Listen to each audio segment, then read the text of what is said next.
Imagine a magnificent city that once stood tall, home to 900 royal palaces. These palaces were crafted with silver and crystals, their furniture made of gold. It was a thriving hub of trade that welcomed merchants from far and wide. The gardens echoed with the voices of swans and peacocks. This was no ordinary city. It was the legendary Dwarka, described in the Bhagavata Purana. Dwarka, the city of gates. A city of abundance, of joy, and of Lord Krishna. It was the glorious capital of the Yadavas, a piece of heaven on earth. But one day, cursed by fate, the ocean swallowed a whole. That curse, a warning for all of us. The deeper you dive into Dwarka, the deeper its mysteries unfold. Coins engraved with three-headed creatures resembling aliens, a 3,500-year-old half-kilometre-long wall, secrets lie buried everywhere. Today, in this episode of India's Mysteries, we will uncover them. If you love learning from mysterious stories like these, write Hare Krishna in the comments. Our next video will only come when you chant Hare Krishna 10,000 times together. While many mock, insult, and dismiss our ancient knowledge, our mission is to preserve it, learn from it, and share these stories with Indians across the world. Many wish to see us fail, but if you want to join our journey, encourage us, and keep this mission alive, subscribe to our channel. Over 70% of you watch our videos but forget to subscribe. For you it's just a few seconds, but for us, it's the motivation to create more. Let's turn the pages of history. After slaying Kansa, Lord Krishna's story did not end. Mathura was still under threat. Kansa's father-in-law, King Jarasandha, attacked again and again. To protect his people, Krishna sought refuge near the ocean, where he built a new city. Today, when countries like Singapore reclaim land from the sea, we marvel at modern technology. But Krishna had already done the same thousands of years ago. He asked the sea god for land, and the ocean granted it. Not as ownership, but as a loan. The divine architect Vishwakarma then designed this majestic city. Vishwakarma was no ordinary craftsman. He created flying machines and Indra's thunderbolt. In Greek mythology too, there's Hephaestus, the divine blacksmith who built Zeus' thunderbolt and many palaces. Why do our stories and Greek myths align so closely? Coincidence, or hidden truth? At the heart of Dwarka lived Krishna. The city was built in such a way that it was impossible to invade. One fort, called Vari Dugo, even had weapons resembling anti-aircraft defenses to counter aerial attacks. Believe it or not, but when the world thought humans could never fly, our ancestors already envisioned it. Sometimes it feels like our history is less about the past and more about predicting the future. But how did Dwarka meet its end? Shockingly, through a mother's curse. The Mahabharata war, often seen as a fight between Dharma and Adharma, wasn't black and white. Every victory demanded a heavy price, even for Krishna. He had vowed never to take up arms, to remain neutral, offering his army to one side and himself as a charioteer to the other. But Gandhari, the grieving mother of the Kauravas, accused Krishna of breaking his word. From her perspective, Krishna orchestrated deceit to ensure the Kauravas' downfall.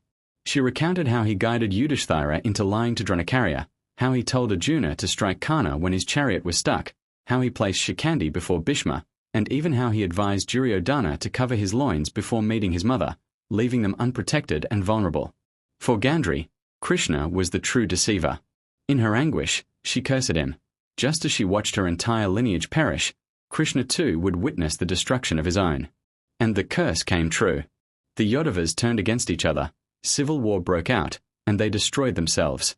Even Dwarka was not spared, on the very day Krishna departed this world. The sea reclaimed the city he built. No fortress could withstand the power of a mother's curse. And so began the age of Kali. One saying captures it beautifully. In Satya Yuga, gods and demons lived in separate realms.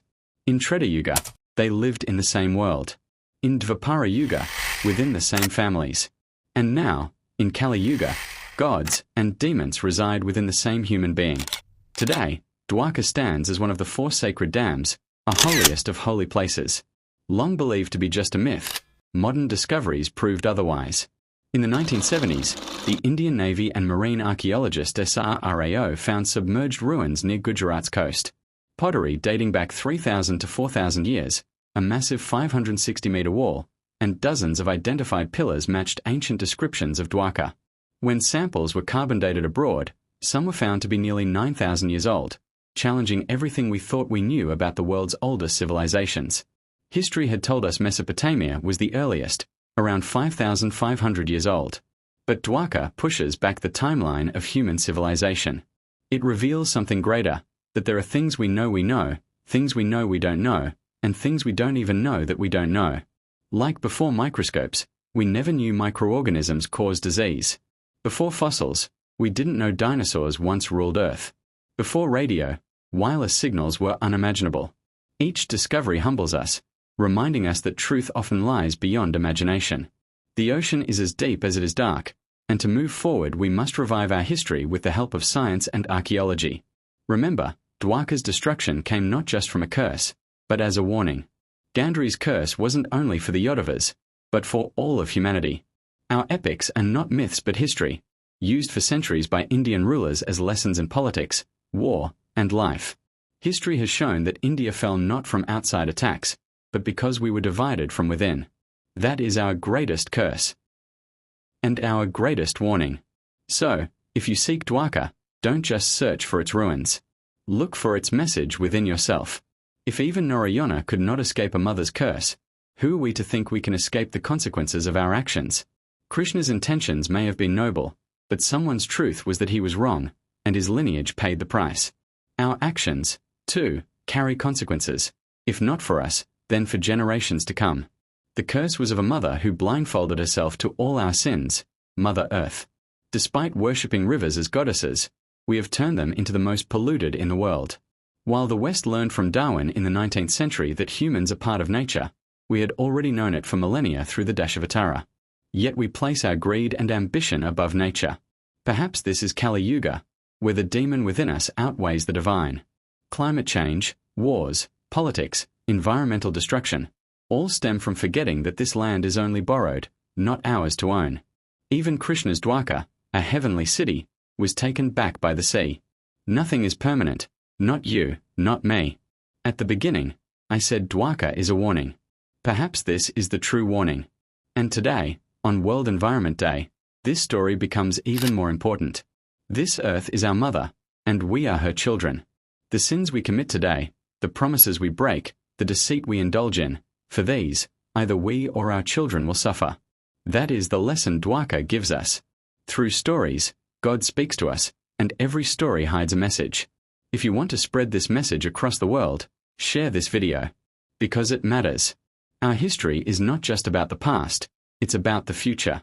And Dwarka's story is a reminder of that eternal truth. Music.